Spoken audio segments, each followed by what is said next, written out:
인사해 주시기 바랍니다.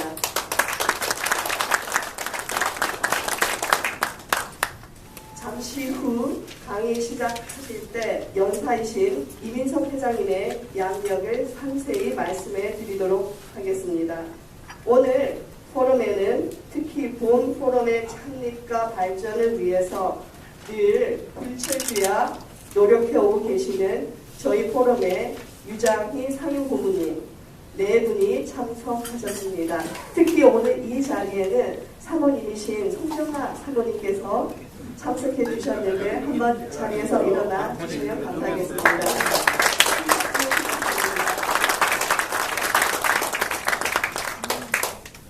다음으로 많은 내외 기빈들이 참석하셨지만 시간 관계상 몇몇 주요 내빈들만 소개합니다. 이 점 양해 부탁드립니다.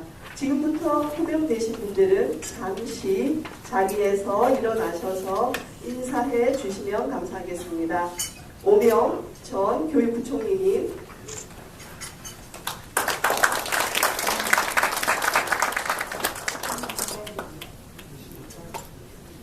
김성희 전 보건복지부 장관님,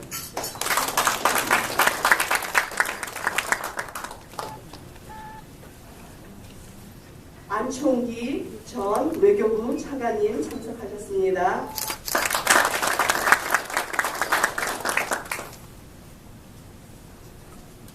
신재윤 전 금융위원장님, 금융감독위원장님 참석하셨습니다. 그리고 여교육과 선풀운동을 주관하고 계시며 한양대 특훈 교수님이신 민병철 BCN 회장님 참석하셨습니다. 신건철 한국 에이팩 학회장님 참석하셨습니다. 큰 박수 부탁드립니다. 지난 1사분기에 마이너스 0.4%라는 실망스러운 실적을 보여주었습니다. 남은 하반기에 이를 만회할 수 있는 어떤 여건의 변화가 있기를 바랍니다만은 그리 만만치는 않은 것 같습니다. 한미 교육 관계는 그럼에도 불구하고 꾸준히 긴밀한 관계를 유지하고 있습니다. 그리고 잠시 후 우리 김동영 회장님께서 귀국을 하시겠습니다만은 지난 6월 10일에서 13일까지 워싱턴에서 열린 셀렉트 USA 행사에 우리 기업인들이 사상 최다 기업인들이 참가하여서 행사를 빛내주셨고 한미 간의 경제적 유대는 더욱 공고해지고 있다는 것을 실증적으로 보여주셨습니다. 미중 간의 무역 마찰, 그 다음에 브렉시트로 인한 유럽 경제의 불확실성, 그 다음에 다자주의의 약화 등의 악재에도 불구하고 한미 두 나라는 과거 70년의 역사가 그랬듯이 더욱 긴밀히 협력하고 상호 보완하면서 발전해 나가야 된다고 생각합니다. 우리 한미 기업인 친선 포럼은 이달에도 낭보가 있습니다. 우리 포럼의 부회장님이신 오늘 참석을 못하셨습니다만 윤동환 한국콜마 회장님께서 어스트 앤 영이 수여하는 세계 최우수 기업가상을 수상하셨습니다. 오늘은 또한 아주 귀한 강사님을 모셨습니다. 아까 잠깐 소개가 있었습니다만 이민석 박사님은 미국에서 크게 성공하신 과학자이실 뿐만 아니라 게놈 이름을 실제 건강관리 산업에 접목시켜서 기업인으로서도 놀랍게 성장하고 계십니다. 우리나라에도 기업을 오픈하셔서 지금 바쁘게 움직이고 계십니다. 한미 간의 산업협력이 이런 방식으로 이루어지면 참 이상적이겠구나 하는 생각이 들 정도로 우리가 추구하는 것들의 모델 케이스라고 이렇게 보겠습니다. 우선 맛있는 조찬을 드시고 좋은 강연을 들어주시기 바랍니다. 대단히 감사합니다. 워싱턴 DC에서 닷새 엿새를 같이 보낸 반가운 얼굴들이 여러 분 보입니다. 여러분들이 대충 아시겠지만 Select USA Investment라는 것은 미국이 전 세계의 기업들을 불러가지고 미국에 투자하세요 하는 그런 이제 행사라고 볼 수가 있습니다. 사실 이제 해외 투자를 유치한다 그러면 대부분 뭐 동남아시아에 있는 국가 이런 이제 비교적 경제 발전 도상국에 있는 나라를 생각을 하는데 미국이 앞장서서 수많은 나라에서 수많은 기업인들을 불러가지고 정말 지극정성 모시고 행사를 하는 것을 보고 정말 놀랐습니다. 사실 제가 이제 6번째 하는 모임에서 딱 한 번 가보고 말씀을 드리는 건 그렇지만 간략하게 말씀을 드려보겠습니다. 모든 모인 인원은 한 3,000 몇 명 정도 모인 것 같습니다. 실제 그 메인 홀에 10명씩 앉는 테이블을 250개를 빡빡하게 놨거든요. 메인 홀 바깥쪽에도 많은 사람들이 미국 정부나 주 정부에서 오셨거나 부처에서 자기가 찾고 있었습니다. 정말로 큰 행사죠. 미국에서 한 2,000명, 그 다음에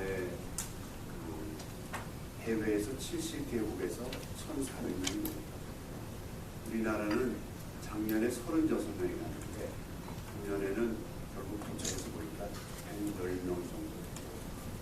아마 이제 기업 중에서 제일 큰 기업에서는 현대의 정성 회장이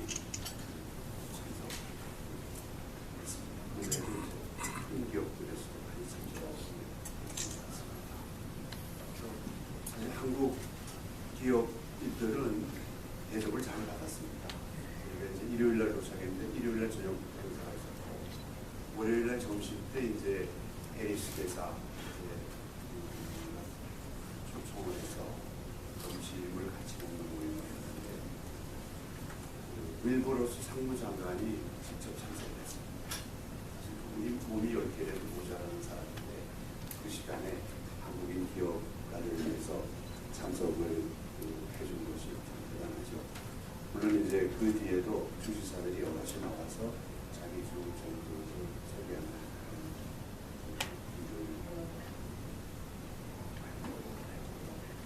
행사 자체가 참 좋았습니다.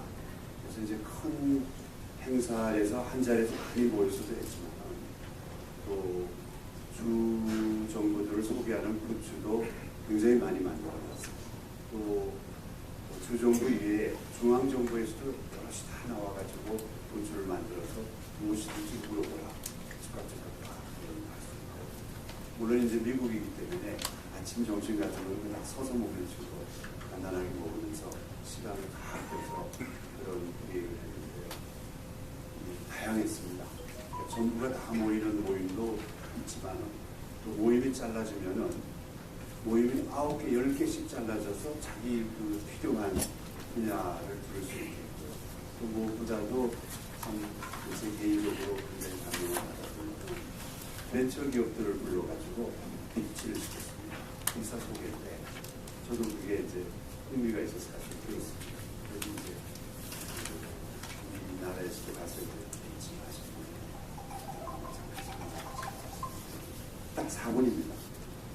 4분입니다. 그리고 이제 그걸 평가해주는 저치들이 앉아있습니다. 그리고 질문 한 2분, 조금 길면 3분. 참 벤처들이 자기를 알린다는 게 이렇게 만만하지 않구나. 4분 동안에 무슨 얘기를 많이 하겠습니다. 흥미로운 그런 경험도 있습니다만 전 세계에서 모인 수많은 벤처들이 실렉트 된 거죠. 다 뭐 참가객들 다 받아볼 수는 없지만 수십 개의 벤처들이 나와서 자기 회사를 설명하는, 피치를 하는 그런 장면한 것. 저로서는 상당히 흥미로운 그런 일이었습니다. 미국 정부가 총 출동한 거랑 마찬가지죠. 우리가 1, 2, 3회 때 오바마 때 3번을 냈는데 그때는 오바마 대통령이 다 직접 굉장히 참 도움이 된 것 같습니다. 제 얘기가 맞는 것 같습니다. 맞습니다. 네, 네.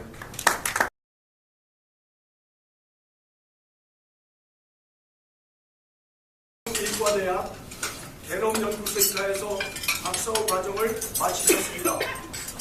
그 후 과학 전문기관인 제네상스에서 근무하시는 동안 그 유명한 과학저널 사이언스의 인종 간 유전체 변이와 다양성에 대한 연구라는 논문을 발표하여 학계를 감동시켰습니다.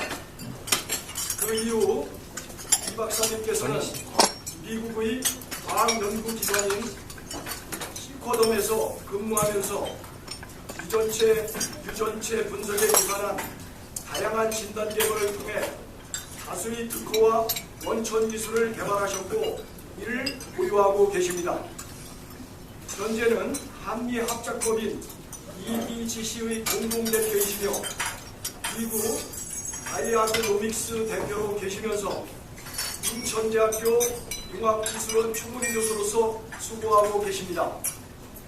또한 미국의 세어지놈연구소, 마이지놈박스 등을 창업하셨고 후배 학자들이 이를 성공적으로 운영하고 계십니다.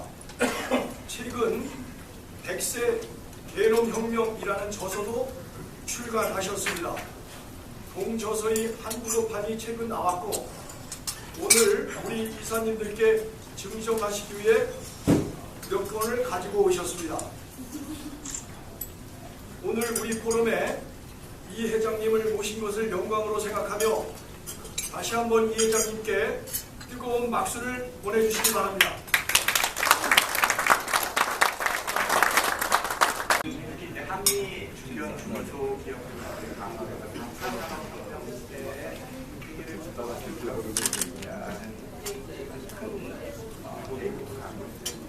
저희 제가 발표하는 내용도 좀 더 관계가 있다고 생각합니다. 아까 말씀드린 저희는 특이한 그 형태로 해서 한국에서 시작을 했습니다. 마이크를 저희가 2013년도에 그 한국의 이원 의료재단이라고 진단 수탁 검사를 한국에서는 가장 활발하게 하고 있는 한 30여 년 된 회사입니다. 와 미국에 제가 설립한 그 샌디에고에 있는 다이애그노믹스라는 회사가 한미 합작 법인으로 시작을 했고 인천 송도 자유구역청에 그 외투 기업으로 해서 시작을 했습니다. 근데 이게 나름대로 굉장히 큰 의미가 있었던 게 그 바이오 산업이라는 것은 사실 특히 외국 기업들이 보는 입장에서는 리스크가 높은, 특히 외국의 그 합작법인을 만든다는 투자하는 데 있어서 리스크가 높은 산업 중에 하나입니다. 뭐 그 나라의 규제라든지 뭐 여러 가지 제약이 있을 수 있기 때문에 많은 기업들이 굉장히 좀 쉽게 하지 못하는 경우가 이 바이오 쪽의 외투 기업일 것입니다. 저희 같은 경우 그 이원의료재단과 다이노믹스가 2013년도에 그 외투 기업으로 그 인천 송도에 그 회사가 만들어지게 됐고요. 그리고 굉장히 양쪽 기업의 그 다양한 그 지원과 함께 저희가 한국에서 5년 만에 작년 6월, 1년 됐습니다. 5월에 저희가 상장을 했습니다. 그래서 사실은 바이오 기업은 어느 나라든지 좀 상장하는 데까지 시간이 오래 걸리는데 한미 그 외투 합작 기업으로 해서 5년 만에 그 한국에 상장을 하게 됨으로써 그 미국에도 바이오 기업이 한국과 외투 합작을 해서 상장까지 갈 수 있다는 굉장히 좋은 선례를 남겼습니다. 그래서 저희가 작년에 상장을 하고 그 미국 쪽에 있는 바이오 기업이나 이런 데서 문의를 많이 받았었습니다. 그 아시겠지만은 사실 많은 그 외국 기업들이 한국과의 어떤 합작이나 이런 투자를 목표로 하고 있지만은 그분들이 사실 바이오 쪽에 그 한미 합작이나 이런 경우에 그 성공 사례가 아직까지 많지는 않았습니다. 그래서 저희가 굉장히 초기에 좋은 성공 사례가 돼서 아마 이런 그 회사들이 앞으로는 많이 생기지 않을까 생각을 합니다. 자, 오늘 식사도 하시고 굉장히 귀한 시간 내주셨는데요. 제가 먼저 이런 질문을 먼저 드려보도록 하겠습니다. 요즘 뭐 장수 시대 뭐 이런 얘기가 많이 하는데 몇 살까지 살 수 있느냐. 사실은 이거보다 더 중요한 문제가 하나 있습니다. 근데 많은 사람들이 또 몇 살까지 살고 싶은지에 대한 굉장히 근본적인 질문이 있습니다. 2009년 그 유엔이 세계 인구 고령화 보고서를 내면서 호모 헌드레드 시대라는 신인류 시대에 대해서 얘기를 하기 시작합니다. 호모 사피엔스는 아마 많이 들어보셨을 거고요. 그러니까 하나의 새로운 인류나 종이 탄생하는 것처럼 큰 변화가 있을 거라고 해서 이 기대수명 100세 시대를 맞이해서 호모 헌드레드라는 새로운 신인류 시대에 대해서 유엔에서 먼저 인용을 하기 시작을 했습니다. 그래서 이게 사실은 유엔의 보고서에 의한 한국의 기대수명 자료입니다. 근데 굉장히 놀라운 게 있는데, 글쎄요, 저도 뭐 1900년도 초반에 한국인 평균 수명이 한 24살 정도밖에 안 됐다는 거는 좀 놀라운 일이긴 하지만은 아마 저 밑에 정으로 된 자료는 아마 추정치로 알고 있습니다. 그리고 1950년부터 70년까지는 한국의 인구 통계가 한 5년마다 이루어졌기 때문에 5년마다 이렇게 상승하는 구조가 되어 있고, 아마 1970년대부터 한국이 제대로 된 국가 차원의 인구 통계가 이루어졌다고 합니다. 그러면서 한국의 수명이 1970년부터 2010년까지 61.9세에서 88.8세로 19년이 증가를 했습니다. 근데 이거를 매년 따져보게 되면은 매년 한 5개월 정도씩 수명이 증가된 경우라고 합니다. 그러니까 우리가 1년을 살게 되면은 우리 수명이 5개월씩 더 덤으로 얻게 되는 이제 그런 시대에 살고 있는 겁니다. 그래서 이렇게 한 5개월씩 되는 게 OECD 국가 중에서 유일하게 저희 나라밖에 없습니다. 지금 OECD 평균이 수명 연장이 한 2달 정도로 보고 있습니다. 근데 저희는 한 5달 가까이 성장이 되기 때문에 인구 성장이 가장 빠른 나라로 알려지고 있습니다. 그래서 지금 여자 같은 경우는 86세, 남자는 80세 정도가 되고 있고요. 뭐 이제 기대 연령이라고 해서 내가 지금 나이에서 몇 살을 더 살까? 내가 지금 50살이라 그러면은 남자의 경우는 30년을 더 살 수 있고 여자 같은 경우는 37년을 더 살 수 있다고 보시면 됩니다. 그리고 이제 그렇다면 내가 100세까지 살 확률은 어떻게 되느냐? 이건 아마 영국 통계고, 영국보다 한국은 더 사실은 기대수명이 높기 때문에 아마 그럴 것입니다. 50대, 내가 지금 50대라고 하면은 사실은 한 15% 정도는 내가 100살까지 살 확률이 있는 겁니다. 그러니까 이런 식으로 100세 시대는 이제 더 이상 우리가 뭐 남의 일이라고 생각할 수 없는 그런 시대가 되고 있고요. 특히 한국의 경우는 정말 특이한 성장세를 보이고 있습니다. 아까 말씀드렸지만은 매년 늘어나는 게 OECD 국가 중에서 1위이고요. 사실은 아직까지는 일본이나 프랑스가 기대수명은 한국보다 높습니다. 그런데 일본 성장 속도가 한국이 훨씬 빠르기 때문에 불과 2, 3년이면은 대한민국이 공식적으로 기대수명 세계 1위가 될 거고, 재작년이죠. 재작년에 영국에서 그러면 과연 어떤 나라가 기대수명 90살을 제일 먼저 이룩하게 될 거냐라는 조사를 했는데, 거기서 대한민국이 기대수명 90세를 가장 먼저 돌파하는 나라가 2030년 전에 대한민국이 그런 나라가 될 거라고 발표를 했습니다. 그래서 한국인은 아주 놀라운 숫자를 갖고 있습니다. 지금 가장 빠른 속도로 기대수명이 늘어나는 나라이기도 합니다. 자, 그런데 요즘 더 놀라운 소식들이 많이 있습니다. 과학기술의 발달에 따라서 뭐 장기식이라든지 심지어는 유전자 가위 기술, 생체공학 등을 이용해서 사람의 수명이 150년, 심지어는 몇 년 전에 구글에서는 캘리코라는 회사를 설립을 하면서 500살까지 살 수 있는 그런 시대가 될 것이다라고 얘기하고 있고요. 재작년 2015년도에 타임지 같은 경우도 기대 수명이 앞으로 지금 태어나는 아이들은 142살이 될 것이다. 그래서 2015년에 태어난 아이가 2157년까지 사는 이제 그런 시대가 된다고 하고 있습니다. 그래서 아마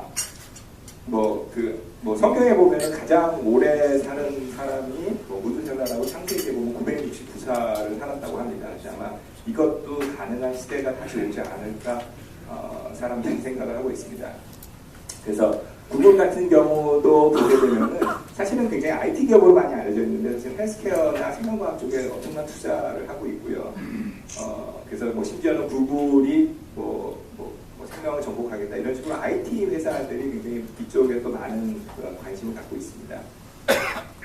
그런데 이 100세 시대에 우리가 단순히 수명이 늘어난다는 것 이외에 더 중요한 것은 많은 사람들이 과연 100세 시대가 축복인가 재앙인가 이런 얘기를 많이 합니다. 그래서 한국에서도 통계 조사를 했는데 놀랍게도 더 많은 분들이 100세 시대를 재앙이나 달갑지 않은 쪽으로 생각하시는 분들이 많이 있는 겁니다. 물론 여러 가지 이유가 있을 수 있겠지만은 뭐 재정적인 문제나 또 뭐 그 건강적인 문제 이런 거를 이유로 100세 시대에 대해서 더 많은 두려움을 갖고 있는 게 사실이고 지금 한국의 현실이 우리가 눈앞에 닥친 100세 시대를 고민해야 되는 시대가 될 것 같습니다. 근데 사실은 수명이 늘어나는 기대수명이라고 하죠. 기대수명이라는 거는 그냥 단순하게 수치적으로 내가 앞으로 몇 년을 더 살 수 있겠느냐라는 숫자지만은 요즘 사실은 더 중요한 수치가 있습니다. 건강수명이라는 게 있습니다. 건강수명은 유병기간을 제외한 기대수명으로서 내 건강한 삶을 유지하는 그러니까 질적으로 의미 있는 수명이 되는 겁니다.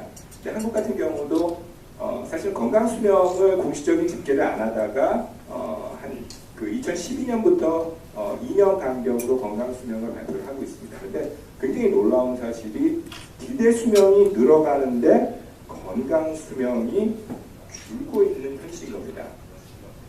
그러니까 이게 현대의학은 기대수명을 연장하는 데 성공했지만은 건강수명을 연장하는 데는 오히려 실패했다는 내용입니다.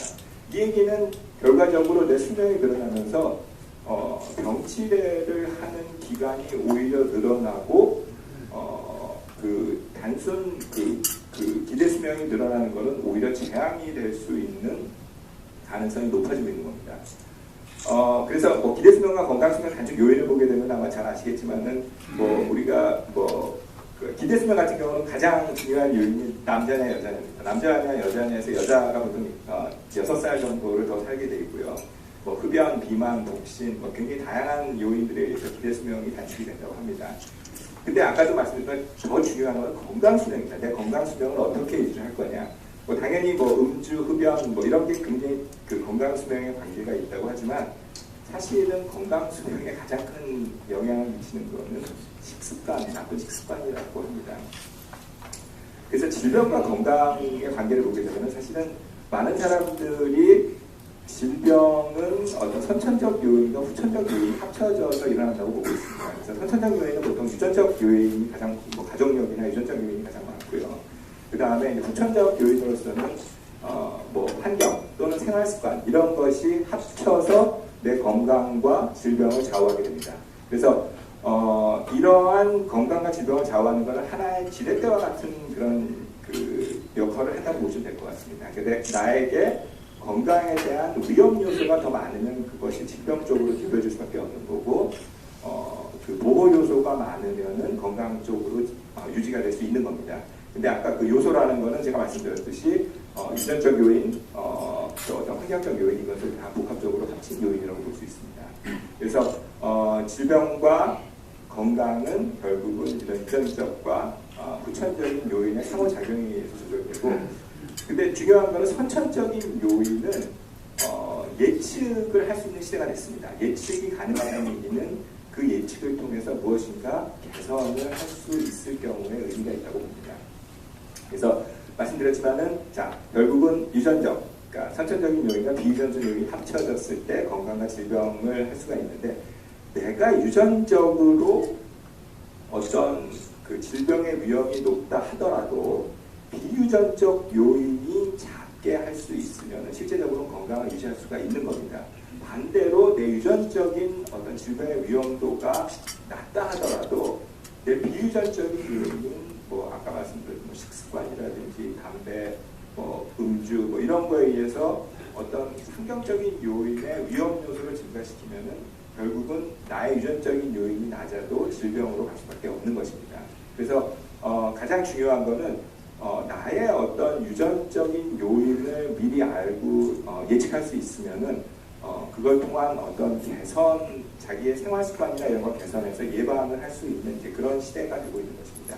그래서 이제 많은 사람들이 질병은 예방이 가장 중요하다, 건강한데 지키는 것이 가장 중요하다. 그래서 미래의 의사들은 질병의 치료보다는 어떤 예방에 더 관심을 갖게 될 것이다라고 하고 있고, 뭐 많은 분들이 아시겠지만 질병은 사실은 예방을 하는 게 치료를 하는 것보다 10배 이상의 가치가 있다고 합니다. 그런데 많은 사람을 보면은 자 노인이 되신 분들이 뭐 옆에 분같이 건강한 그 유지하고 있으면 정말 축복이라고 할 수 있지만은 많은 분들이 그렇지 못한 분들이 많이 있습니다. 그에 비해서 아주 특이하신 분들이 있습니다. 여기처럼 100세 생일날 담배를 피실 정도로 건강을 유지하시는 분들이 그러니까 이런 차이가 어디서 올까? 그러면 나는 어떻게 될 것인가? 뭐 이런 의문들을 많이 하고 있습니다. 자, 이 세상에서 나는 굉장히 유일한 사람입니다. 그 지구가 만들어진 이후로 나와 똑같은 사람은 한 명도 없었고 앞으로도 다시는 나와 똑같은 사람은 있지 않을 겁니다. 그런데 이 나라는 사람은 결과적으로 세포로 이루어졌고 그 세포 안에는 염색체가 있고 그 염색체 안에 유전자와 그 유전자는 모든 사람들이 약간의 차이를 갖고 있습니다. 그래서 내 유전자와 다른 누군가의 유전자를 비교하게 되면은 대략 0.1% 정도라는 차이가 있습니다. 이게 우리 유전자 수가 30억 쌍이기 때문에 숫자로서는 대략 한 300만 개에서 400만 개 정도 차이가 나고요. 그 차이는 우리하고 가장 가까운 그 친척 동물인 침팬치 같은 경우는 이게 보면 대략 한 10배 정도 차이가 납니다. 우리 유전자를 비교했을 때 침팬치와 한 1% 정도 차이가 나고 개인 간에는 0.1% 정도 차이가 난다고 보시면 될 것 같습니다. 근데 이 0.1% 차이에 의해서 결국은 나와 남과의 차이가 나타나기 시작합니다. 나의 어떤 질병에 대한 저항성, 외모, 성격, 심지어는 어떤 약물에 대한 반응까지도 많은 부분들이 유전자가 관여를 하고 있는 겁니다. 그래서 모든 사람들이 특히 이제 만성질환의 질병에 걱정을 합니다. 그런데 많은 사람들이 각각 걱정해야 될 질병은 사실은 조금씩 다르다고 볼 수 있습니다. 그래서 어떤 특정한 질병의 위험성이 모든 사람이 같은 것은 아닙니다. 어떤 사람은 특정한 암의 위험이 높고 어떤 사람은 당뇨병의 위험이 높지만 어떤 사람은 그에 비해서 어떤 특정한 질병의 위험성을 가질 수도 있습니다. 그래서 근본적으로 개인 유전체라고 하는 것은 유전자를 분석해서 그 사람들의 어떤 바이오마커, 지노믹 마커를 찾아내서 어떤 이상적 연구와 비교해서 이 사람이 어떤 질병이나 어떤 특성을 가질 수 있겠다고 연구를 하는 것입니다. 그래서 궁극적으로 유전자를 분석해서 어떤 질병에 대한 위험도가 높으신 분, 그다음에 일반적인 사람, 낮은 사람을 알아낼 수 있는 것이 유전자 분석을 통한 질병의 예측이라고 보시면 됩니다. 이러한 노력은 사실은 한 30여 년 전 휴먼 지노 프로젝트라고 하는 그 다국적 노력에 의해서 시작이 됐습니다. 아마 저희가 2000년대 초반에 인간의 게놈을 처음으로 분석을 했다라는 기사가 미국과 영국을 중심으로 해서 밝혀지기 시작을 했고요. 사실은 엄청난 프로젝트였었습니다. 그래서 그 전에만 하더라도 사실 인간의 유전자 수가 얼마인지 그 크기가 얼마인지도 자세히 알지 못했었는데 이 휴먼 지노 프로젝트를 통해서 연구를 하기 시작을 한 겁니다. 그래서 사실은 여러분들이 조금 관심 있게 지켜보셔야 될 수치가 이쪽 그래프라고 보시면 될 것 같습니다. 처음에 그 인간 유전체가 처음 분석됐을 때가 2001년 그때입니다. 그때만 하더라도 유전자 분석의 비용이 사실은 조 단위의 금액이 들어가는 금액이었습니다. 근데 굉장히 이게 매년 빠른 속도로 낮아지기 시작을 했고요. 2007년을 기해서 이 가격이 거의 1년에 10분의 1 정도로 떨어지는 시기가 있었습니다. 그래서 아마 무얼슬로우라고 그래갖고 IT 쪽에서 어떤 산업이 발전하는 속도에 대해서 아마 말씀을 많이 들으셨을 텐데 이 무얼슬로우를 분석하게 할 정도로 유전자 분석 값이 2007년부터 한 2014년까지 혁신적인 가격으로 떨어지기 시작했습니다. 내년 작년에는 1억 원이 들었으면 올해는 1,000만 원이 되고 그 다음에는 몇백만 원이 되는 그런 기술적 혁신을 가져오게 된 겁니다. 그러면서 이 유전체를 분석한 사람의 숫자가 기하급적으로 늘어나기 시작을 했습니다. 지금 글로벌한 통계를 보면 대략 한 2,700만 명 정도가 전 세계에서 유전자를 분석한 것으로 알려지고 있고요. 그런데 2007년도에 소위 말하는 넥스트 시퀀싱이라는 그 혁신적인 유전체 분석 기술이 나오기 시작한 다음부터 평균적으로 보면은 그 유전자 분석한 사람의 숫자가 더블링되는 타임이 한 7개월 정도마다 더블링이 됐습니다. 그러니까 굉장히 빠른 거죠. 무얼슬로우 같은 경우가 보통 18개월 정도에 더블링이 됐다고 하는데 어떤 산업도 이렇게 빠르게 발전한 산업은 없었습니다. 그래서 여기 앞으로 5년 후에 예측이 어떻게 될 것인가라는 세 가지 예측이 있는데요. 그래서 뭐 7개월 지금 기존의 속도대로 7개월마다 더블링이 될 수 있겠느냐? 안 그러면은 뭐 12개월마다 더블링이 되겠느냐? 뭐 이건 조금 보수적인 생각이지만은 이쪽 분야에 가장 좀 큰 역할을 하고 있는 일루미나라는 회사가 아마 앞으로는 성장 속도가 조금 줄어서 한 12개월마다 더블링이 되는 그런 시대가 될 것이다. 그리고 조금 더 줄어서 뭐 무어스 로우와 같이 18개월마다 더블링이 된다는 예측도 있습니다. 근데 이제 중간 정도의 노란 라인을 보게 되면은 앞으로 5년 후에 10억 명 정도가 유전체 분석을 하고 그 데이터를 갖는 시대가 될 걸로 보고 있습니다. 자, 10억 명 하면은 이제 소위 말하는 그 빌리언이라는 숫자가 되는데요. 굉장히 의미가 큰 숫자입니다. 아마 그 잠정적으로 유전체를 가진 사람들이 빌리언이 된다는 건 미국에서도 빌리언 달러 비즈니스가 그러니까 빌리언 비즈니스가 뭐겠느냐? 사실은 뭐 페이스북 같은 게 지금 뭐 30억 명 뭐 이런 유저를 갖고 있고 유튜브 이런 산업인데 앞으로 사실은 유전체가 5년 이내에 10억 명이 유전체 정보를 갖는 시대가 된다고 했었을 때 그리고 어떤 산업의 가격이 무엇으로를 초과하는 정도로 변했을 때는 굉장히 엄청난 사업 기회가 만들어질 수 있다고 보시면 될 것 같습니다. 그래서 미국의 그 버락 오바마 같은 경우 2014년도에 정밀의학 시대라는 얘기를 합니다. 정밀의학이란 말은 여러분들 요즘 많이 들어보셨을 겁니다. 그러면은 뭐 기존의 의학은 정밀하지 않았다는 얘기냐. 근데 사실 기존의 의학은 정밀하다기보다는 현대의학은 좀 표준의학이라고 보시면 됩니다. 그러니까 그 모든 환자를 똑같은 큰 임상시험을 통해서 많은 사람들의 차이를 인정하지 않고 평균을 해서 그 어떤 진료나 그 처방 방법을 제시하는 방법입니다. 근데 환자 개인의 그 어떤 정보와 다양한 그 유전 정보뿐만 아니라 다양한 정보를 이용해서 환자에게 맞는 최상에 맞춘 의료를 진행하겠다는 것이 정밀의학의 시대가 되는 거고요. 이거야말로 정말 차세대 의료의 혁신으로 보고 있습니다. 그래서 제가 나름대로 이 게놈 혁명이라는 말씀드렸는데 혁명은 굉장히 빠른 시간에 급격하게 변하는 겁니다.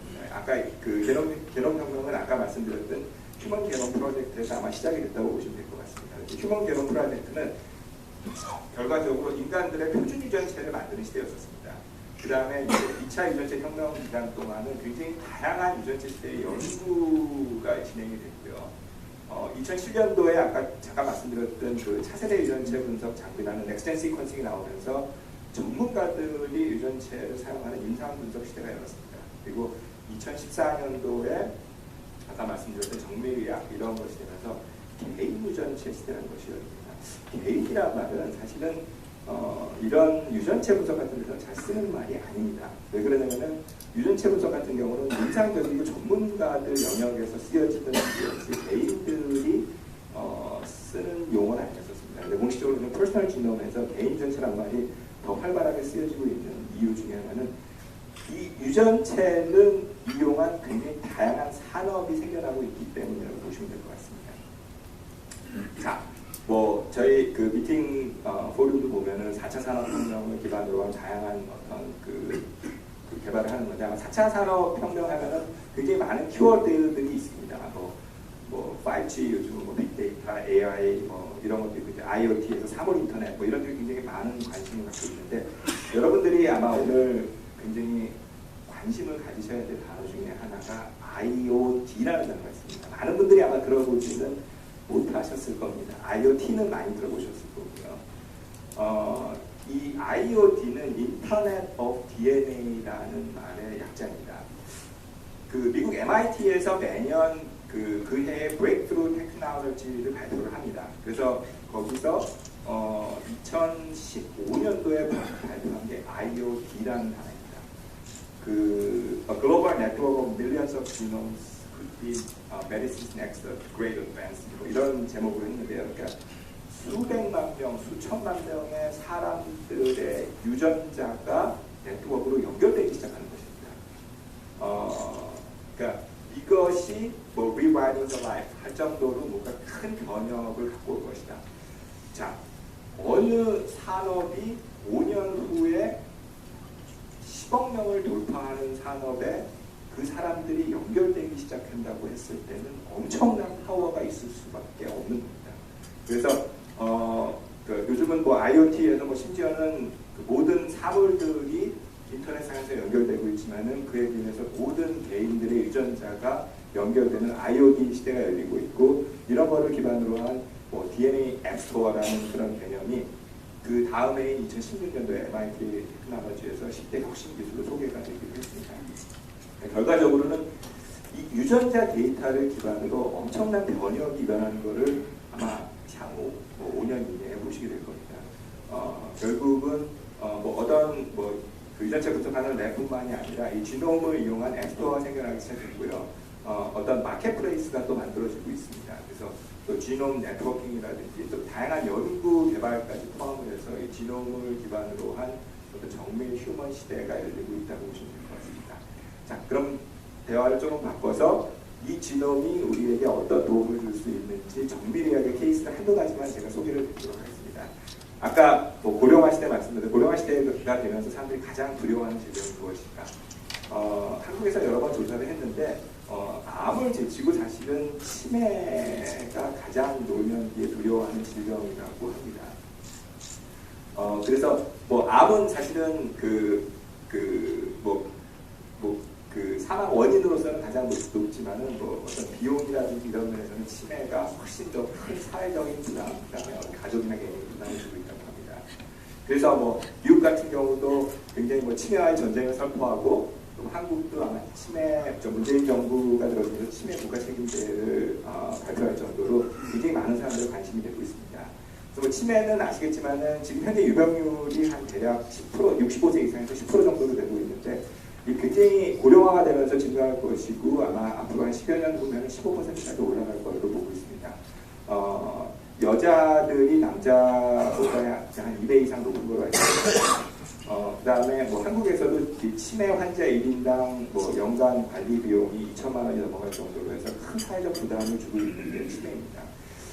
그러면은 치매 발병 요인을 가만히 보시게 되면요, 굉장히 다양한 요인이 있습니다. 여기 뭐 심장병부터 뭐 고지혈증, 굉장히 큰 영향이 있다고 하고요. 그 다음에 뭐 우울증, 심지어는 뭐 청력을 관리를 잘 못하면은 치매에 걸릴 확률이 굉장히 높아진다고 합니다. 뭐 치아, 가족력, 나이, 성별, 뭐 유전성, 생활습관까지 다양한 요인들이 있습니다. 근데 이 요인들을 가만히 보셔야 될 게, 내가 개선을 할 수 있는 요인이 있고 개선을 할 수 없는 요인들이 있습니다. 뭐 심장질환, 고지혈증, 당뇨병 이런 거는 내가 뭐 식습관을 개선한다든지 이런 쪽으로 해서 어느 정도 개선이 가능합니다.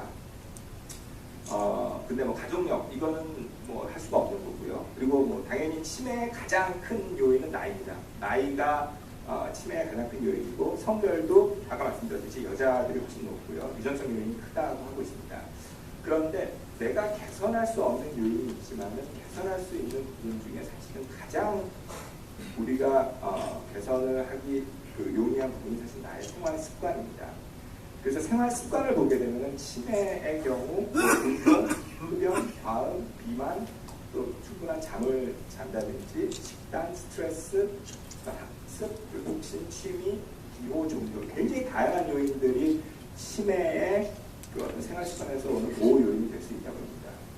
그러면은 이 종합적인 최근 어떤 개선하기 어려운 유전적 요인과 비유전적 요인이 얼마가 있겠느냐 했는데, 작년에 굉장히 란셋이라는 데서 놀라운 통계 자료를 냈습니다. 사실은 그러니까 보통 많은 질병들이 유전적 요인과 어떤 비유전적 요인의 비율을 보는 데 있어서 약간 논란의 요인들이 많이 있습니다. 왜냐하면 기존의 분석 방법에도 한계가 있었지만은 어디까지를 유전적인 요인으로 볼 거냐는 한계가 있습니다. 근데 저도 놀랐던 게 치매 같은 경우 60% 이상이 결국은 유전적인 요인에 의해서 일어난다고 보고 있고요. 하지만 35% 정도의 비유전적인 요인이 있고, 이 부분은 개선이 가능한 요인이 있습니다. 치매는 뭐 보통 알츠하이머라고 많이 알고 있습니다. 그도 그럴 것이 한 70%, 60%에서 70% 정도의 치매가 알츠하이머성 치매로 알려져 있고요. 그 이후에 혈관성 치매나 다양한 치매들이 있지만은 특히 알츠하이머성 치매와 연관성이 가장 많은 유전자가 알려진 것이 ApoE라는 유전자가 있습니다. ApoE는 세포 내 지방과 콜레스테롤 대사에 관여를 하는데요. 개인적으로 보면 세 가지 유전자형이 있습니다. 그래서 ApoE 2형, 3형, 4형이라는 것이 있는데, 보통 일반인들이 3형으로 보시면 됩니다. 그리고 2형은 약간 보호형으로 해서 일반인들보다 위험도가 낮은 경우고 A4E 4형이 일반인들보다 위험도가 높은 경우입니다. 근데 A4E 2형이나 3형을 갖고 있는 사람들은 어떤 지방의 대사나 이런 것이 활발하면서 건강한 그 신경세포 뉴런을 유지할 수 있는데 A4E 4형을 가진 사람들은 나이를 먹으면서 신경세포들이 더 많은 손상이 된다거나 손상이 됐을 때도 치유가 되지 않는 그런 문제가 있기 때문에 그로 인해서 치매가 발생하는 것으로 알려져 있습니다. 자, 그러면은 우리가 아까 제가 말씀드렸던 3가지 유형이 있다고 그랬는데 이게 저희가 동양인들, 항상 동양인들의 통계를 낸 것입니다. 대략 그 유전자는 요 밑에처럼 하나만 갖고 있지 않고요. 보통 2개씩 갖고 있습니다. 당연히 2개씩 갖고 있습니다. 그 하나는 그 엄마로부터 모유받았고 그 하나는 아버지로부터 모유받았고 2개를 갖고 있기 때문에 어떤 바이오마커, 지노믹 마커를 찾아내서 어떤 임상적 연구와 비교해서 이 사람이 어떤 질병이나 어떤 특성을 가질 수 있겠다고 연구를 하는 것입니다. 그래서 궁극적으로 유전자를 분석해서 어떤 질병에 대한 위험도가 높으신 분, 그다음에 일반적인 사람, 낮은 사람을 알아낼 수 있는 것이 어떤 유전자 분석을 통한 질병의 예측이라고 보시면 됩니다. 이러한 노력은 사실은 한 30여 년 전 휴먼 지놈 프로젝트라고 하는 그 다국적 노력에 의해서 시작이 됐습니다. 아마 저희가 2000년대 초반에 인간의 게놈을 처음으로 분석을 했다라는 기사가 미국과 영국을 중심으로 해서 밝혀지기 시작을 했고요. 사실은 엄청난 프로젝트였었습니다. 그래서 그 전에만 하더라도 사실 인간의 유전자 수가 얼마인지 그 크기가 얼마인지도 자세히 알지 못했었는데 이 휴먼 지놈 프로젝트를 통해서 연구를 하기 시작을 한 겁니다. 그래서 사실은 여러분들이 조금 관심 있게 지켜보셔야 될 수치가 이쪽 그래프라고 보시면 될 것 같습니다. 처음에 그 인간 유전체가 처음 분석됐을 때가 2001년 그때입니다. 그때만 하더라도 유전자 분석의 비용이 사실은 조 단위의 금액이 들어가는 금액이었습니다. 근데 그 굉장히 이게 매년 빠른 속도로 낮아지기 시작을 했고요. 2007년을 기해서 이 가격이 거의 1년에 10분의 정도로 떨어지는 시기가 있었습니다.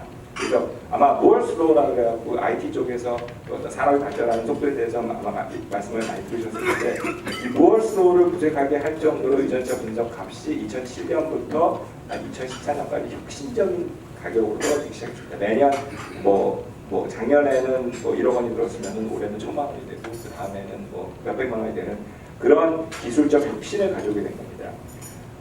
그러면서 이 유전체를 분석한 사람의 숫자가 기하급적으로 늘어나기 시작을 했습니다. 지금 글로벌한 통계를 보면 대략 한 2,700만 명 정도가 전 세계에서 유전자를 분석한 것으로 알려지고 있고요.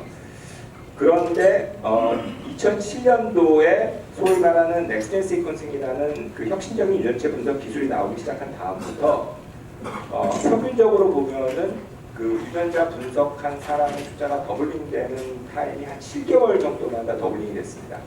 그러니까 굉장히 빠른 거죠. 무얼스 로우 같은 경우가 보통 18개월 정도에 더블링이 된다고 하는데 어떤 산업도 이렇게 빠르게 발전한 산업은 없었습니다. 그래서 여기 앞으로 5년 후에 예측이 어떻게 될 것인가라는 3가지 예측이 있는데요. 그래서 7개월, 지금 기존의 속도대로 7개월마다 더블링이 될 수 있겠느냐, 안 그러면은 12개월마다 더블링이 되겠느냐, 이건 조금 보수적인 생각이지만은 이쪽 분야에 가장 좀 큰 역할을 하고 있는 일루미나라는 회사가 아마 앞으로는 성장 속도가 조금 줄어서 한 12개월마다 더블링이 되는 그런 시대가 될 것이다. 그리고 조금 더 줄어서 무얼스 로우와 같이 18개월마다 더블링이 된다는 예측도 있습니다. 근데 이제 중간 정도의 노란 라인을 보게 되면은 앞으로 5년 후에 10억 명 정도가 유전체 분석을 하고 그 데이터를 갖는 시대가 될 걸로 보고 있습니다. 자, 10억 명 하면은 이제 소위 말하는 그 빌리언이라는 숫자가 되는데요. 굉장히 의미가 큰 숫자입니다. 아마 그 잠정적으로 유전체를 가진 사람들이 빌리언이 된다는 건 미국에서도 빌리언 달러 비즈니스가, 그러니까 빌리언 비즈니스가 뭐겠느냐, 사실은 페이스북 같은 게 지금 30억 명 이런 유저를 갖고 있고 유튜브 이런 산업인데 앞으로 사실은 유전체가 5년 이내에 10억 명이 유전체 정보를 갖는 시대가 된다고 했었을 때, 그리고 어떤 산업의 가격이 무얼스 로우를 초과하는 정도를 변했을 때는 굉장히 엄청난 사업 기회가 만들어질 수 있다고 보시면 될 것 같습니다. 그래서 미국의 그 버락 오바마 같은 경우는 2014년도에 정밀의학 시대라는 얘기를 합니다. 정밀의학이라는 말은 여러분들 요즘 많이 들어보셨을 겁니다. 그러면은 기존의 의학은 정밀하지 않았다는 얘기냐. 근데 사실 기존의 의학은 정밀하다기보다는 현대의학은 좀 표준의학이라고 보시면 됩니다. 그러니까 그 모든 환자를 똑같은 큰 임상시험을 통해서 많은 사람들의 차이를 인정하지 않고 평균을 해서 그 어떤 진료나 그 처방 방법을 제시하는 방법입니다. 근데 환자 개인의 그 어떤 정보와 다양한 그 유전 정보뿐만 아니라 다양한 정보를 이용해서 환자에게 맞는 최상의 맞춤 의료를 진행하겠다는 것이 정밀의학 시대가 되는 거고요. 이거야말로 정말 차세대 의료의 혁신으로 보고 있습니다. 그래서 제가 나름대로 이 게놈 혁명이라는 말씀드렸는데 혁명은 굉장히 빠른 시간에 급격하게 변하는 겁니다. 아까 그 게놈 혁명은 아까 말씀드렸던 휴먼 게놈 프로젝트에서 아마 시작이 됐다고 보시면 될 것 같습니다. 휴먼 게놈 프로젝트는 결과적으로 인간들의 표준 유전체를 만드는 시대였었습니다. 그 다음에 2차 유전체 혁명 기간 동안은 굉장히 다양한 유전체 시대의 연구가 진행이 됐고요. 2007년도에 아까 잠깐 말씀드렸던 그 차세대 유전체 분석 장비라는 넥스트젠 시퀀싱이 나오면서 전문가들이 유전체를 사용하는 임상 분석 시대가 열었습니다. 그리고 2014년도에 아까 말씀드렸던 정밀의학 이런 것이 되면서 개인 유전체 시대라는 것이 열립니다. 개인이란 말은 사실은 이런 유전체 분석 같은 데서는 잘 쓰는 말이 아닙니다. 왜 그러냐면은 유전체 분석 같은 경우는 일상적이고 전문가들 영역에서 쓰여지던 말이었지 개인들이 쓰는 용어는 아니었습니다. 근데 공식적으로는 퍼스널 지놈에서 개인 유전체란 말이 더 활발하게 쓰여지고 있는 이유 중에 하나는 이 유전체는 이용한 굉장히 다양한 산업이 생겨나고 있기 때문이라고 보시면 될 것 같습니다. 자, 저희 그 미팅 포럼도 보면은 4차 산업혁명을 기반으로 한 다양한 어떤 그 개발을 하는 건데 아마 4차 산업혁명 하면은 굉장히 많은 키워드들이 있습니다. 5G 요즘은 빅데이터, AI 이런 것도 있고 이제 IoT에서 사물 인터넷 이런 게 굉장히 많은 관심을 갖고 있는데 여러분들이 아마 오늘 굉장히 관심을 가지셔야 될 단어 중에 하나가 IoT라는 단어가 있습니다. 많은 분들이 아마 들어보기는 못하셨을 겁니다. IoT는 많이 들어보셨을 거고요. 이 IoT는 Internet of DNA라는 말의 약자입니다. 그 미국 MIT에서 매년 그 해에 브레이크트루 테크놀로지를 발표를 합니다. 그래서 거기서 2015년도에 발표한 게 IoT라는 단어입니다. 그 A Global Network of Millions of Genomes could be medicine's next great advance 이런 제목으로 했는데요. 그러니까 수백만 명, 수천만 명의 사람들의 유전자가 네트워크로 연결되기 시작하는 것입니다. 그러니까 이것이 rewriting the life 할 정도로 뭔가 큰 변혁을 갖고 올 것이다. 자, 어느 산업이 5년 후에 10억 명을 돌파하는 산업에 그 사람들이 연결되기 시작한다고 했을 때는 엄청난 파워가 있을 수밖에 없는 겁니다. 그래서 요즘은 IoT에서 심지어는 그 모든 사물들이 인터넷상에서 연결되고 있지만은 그에 비해서 모든 개인들의 유전자가 연결되는 IoT 시대가 열리고 있고 이런 거를 기반으로 한 DNA App Store라는 그런 개념이 그 다음에 2016년도에 MIT 테크놀로지에서 10대 혁신 기술로 소개가 되기도 했습니다. 결과적으로는 이 유전자 데이터를 기반으로 엄청난 변혁이 일어나는 것을 아마 향후 5년 이내에 보시게 될 겁니다. 결국은 그 유전체 분석하는 랩뿐만이 아니라 이 지놈을 이용한 앱스토어가 생겨나기 시작했고요. 어떤 마켓플레이스가 또 만들어지고 있습니다. 그래서 또 지놈 네트워킹이라든지 또 다양하고 그거를 잃지 않기 위한 노력을 해야 됩니다. 잃지 않기 노력 중에 가장 중요한 거는 뇌의 충격을 최소화하는 게 특히 어려서부터 중요합니다.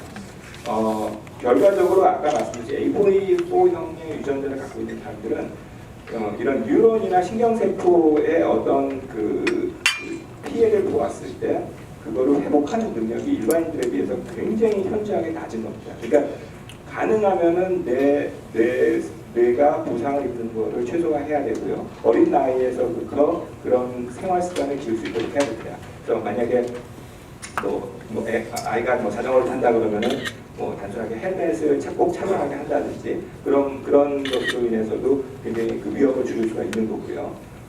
그리고 뭐 만약에 애가 나는 뭐 축구팀에 들어가서 활동을 하겠다 그래도 뭔가 이렇게 그런 피지컬한 컨택트가 많은 운동은 좀 자제를 하게 하는 것이 유리할 겁니다. 그리고 결과적으로는 그 지속적인 교육과 훈련을 통해서 이 인지력을 가장 많이 젊은 나이에 확보할 수 있는 게 중요하다고 합니다. 그래서 식단도 뭐 지중해식 식단이라든지 뭐 굉장히 그 다양한 예방적 조치 방법들이 있습니다. 뭐 콜레스테롤 비만 그리고 뭐 청력보험, 치아 관리 굉장히 사실은 중요하다고 합니다. 그러니까 사실 노인분들이 대해서 청력을 빨리 잃을수록 치매 확률이 점점 높아진다고 그러고요.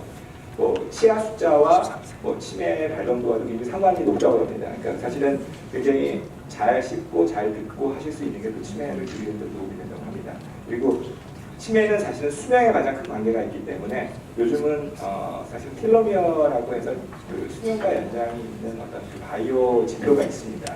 그런 관리도 더 잘하셔야 되고 그 다음에 요즘은 예방적 약물이 많은 게 있습니다. 스테틴이라고 해갖고 사실은 고지혈증 약인데 이거를 꾸준히 복용하고 그 다음에 항응고제, 요즘은 네이아스틴이라고 하는 항응고제 같은 거를 복용했을 때 치매 위험을 확실히 줄일 수가 있다고 합니다. 그러니까 내가 살아가는 동안에 내 유전적인 그 원인은 지금의 과학으로는 고치지 못합니다. 하더라도 내 그 환경적인 이런 요인에 내가 좀 더 관심을 갖게 됨으로써 그 질병을 예방할 수 있는 그런 시대가 되고 있습니다.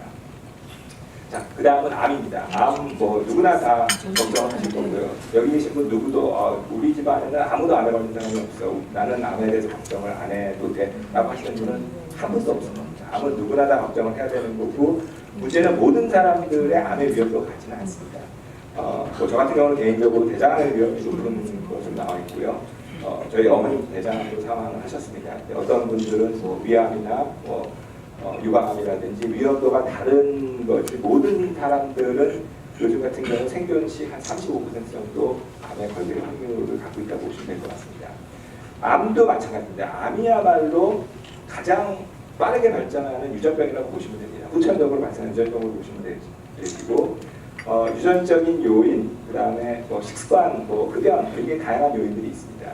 근데 암마다 보시게 되면 아시겠지만 유전적인 요인들이 굉장히 다릅니다.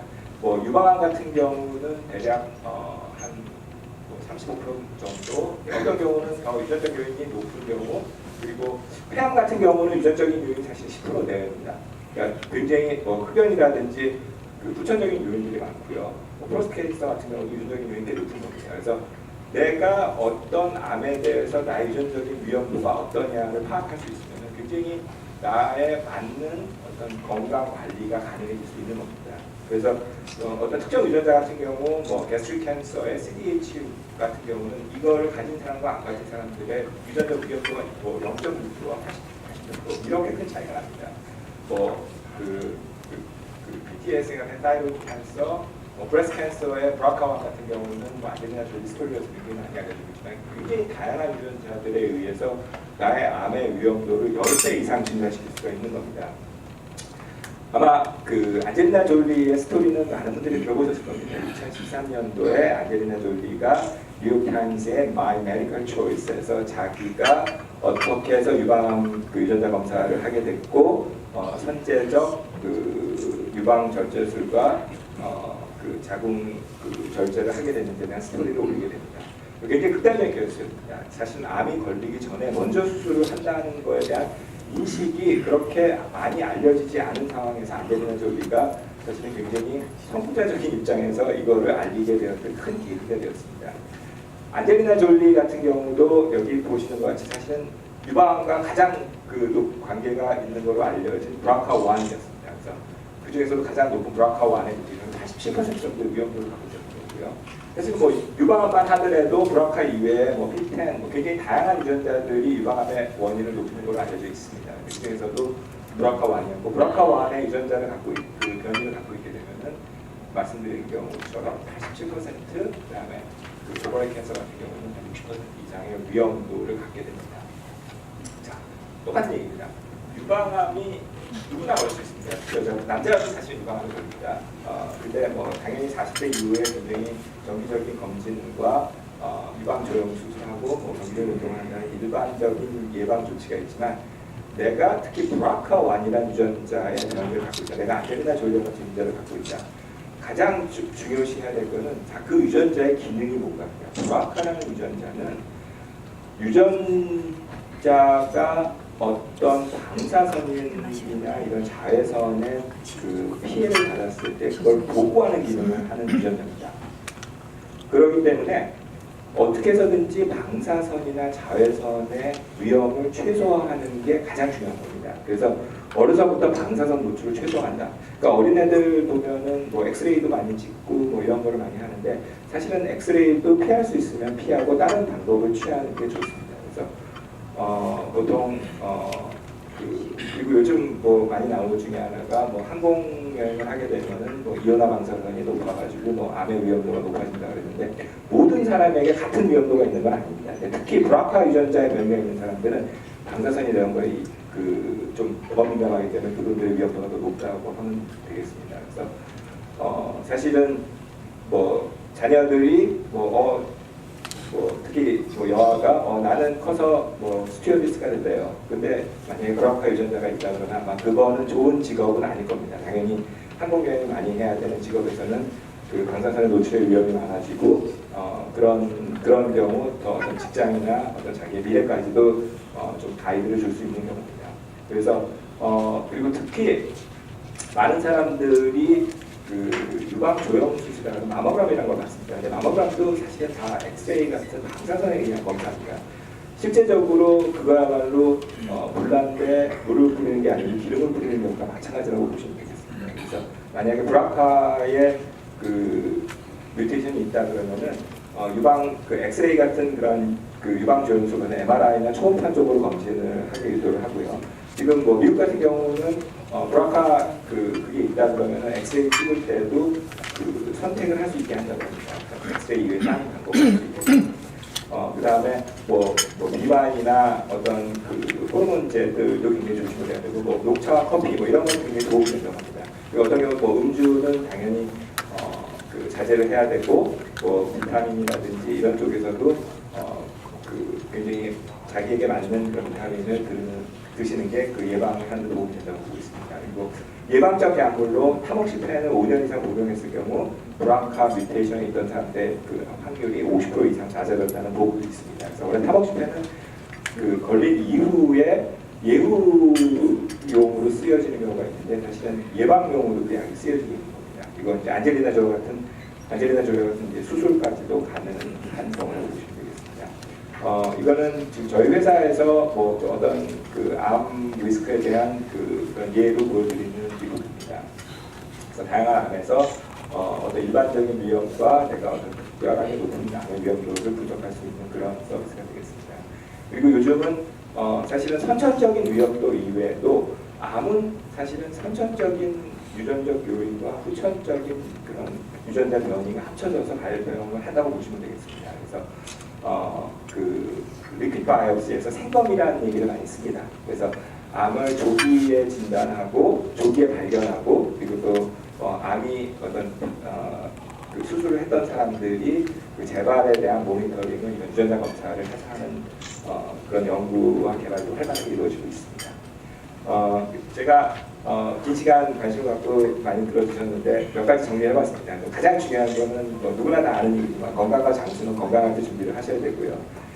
그리고 그 결과적으로는 치료보다는 예방에 저희가 신경을 써야 되고 그것만이 사실은 저희 수명을 연장하는 시대에 행복한 장수를 할 수 있는 길이라고 생각합니다.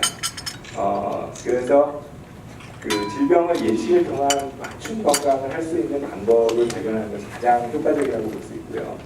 유전자는 내가 어떤 질병에 강하고 취약한지 알려줄 수 있습니다. 근데 뭐 아까 제가 말씀드린 유전자는 아직 현재 기술로는 나의 유전자를 바꿀 수는 없습니다. 그 뭐 물론 유전자 조합 뭐 기술이 뭐 이제 이런 것들이 나오면서 편집을 통해서 바꿀 수 있는 시대가 오고 있다고 하지만 현재적으로 바꿀 수가 없습니다. 하지만 내 유전자를 알므로써 적어도 어떤 개선을 할 수 있는지는 알려주는 시대가 됐습니다.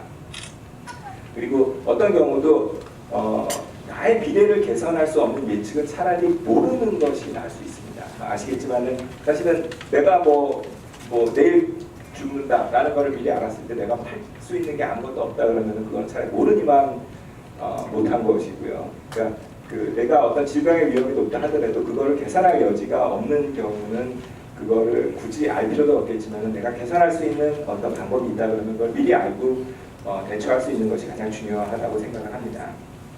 그래서 사실은 뭐 한국말에 보면 나를 알고 적을 알면 백전백승이다. 그러니까 나와의 질병과 어떤 나의 위험도를 함께 알 수 있다 그러면은 앞으로 질병을 예방하고 또 행복한 노후 시대를 맞을 수 있는데 도 큰 도움이 될 수 있을 거라고 생각을 합니다.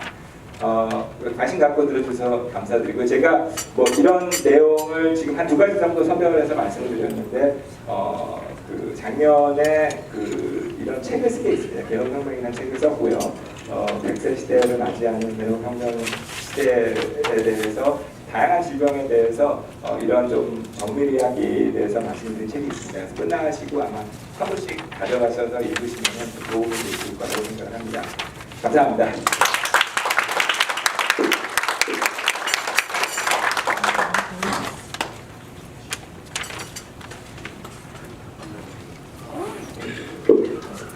멋진 열강을 해주신 김인석 회장님께 큰 감사를 드립니다. 다시 한 번 더 멋진 박수를 부탁드립니다.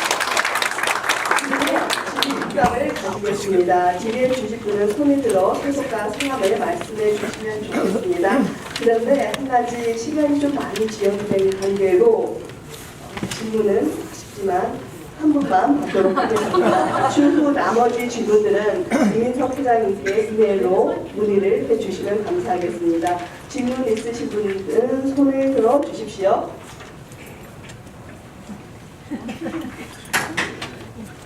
여기 있어. 다시 광대표 경제학과 잘 들었는데요. 모르는 게 하나 있어요. 지금 개인의 유전체가 서로 연결된다는 것, 네트워크된다는 것, 그 의미를 설명해 주고 막 연결된다는 것. 가장 중요한 것 중에 하나는 유전체 연구는 집단 연구라는 말을 많이 합니다. 그래서 연구 분야에서 굉장히 다양한 사람들이 지금 참여를 하는 시대가 됐고요. 그래서 연구에서도 지금 연결이 될 수 있고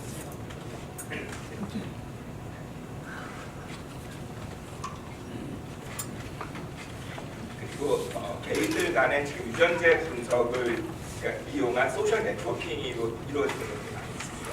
대표적인 것 중에 하나가 페이션 라이브에서 나와 비슷한 유전자상을 갖고 있는 사람들끼리 어떤 인터넷상에서 네트워킹을 이루어서 거기서 질병에 대한 토론을 같이 하는 그러니까 뭐 이런 식으로 다양한 쪽으로 지금 유전자를 기반으로 한 어떤 네트워킹이 이루어지고 있습니다.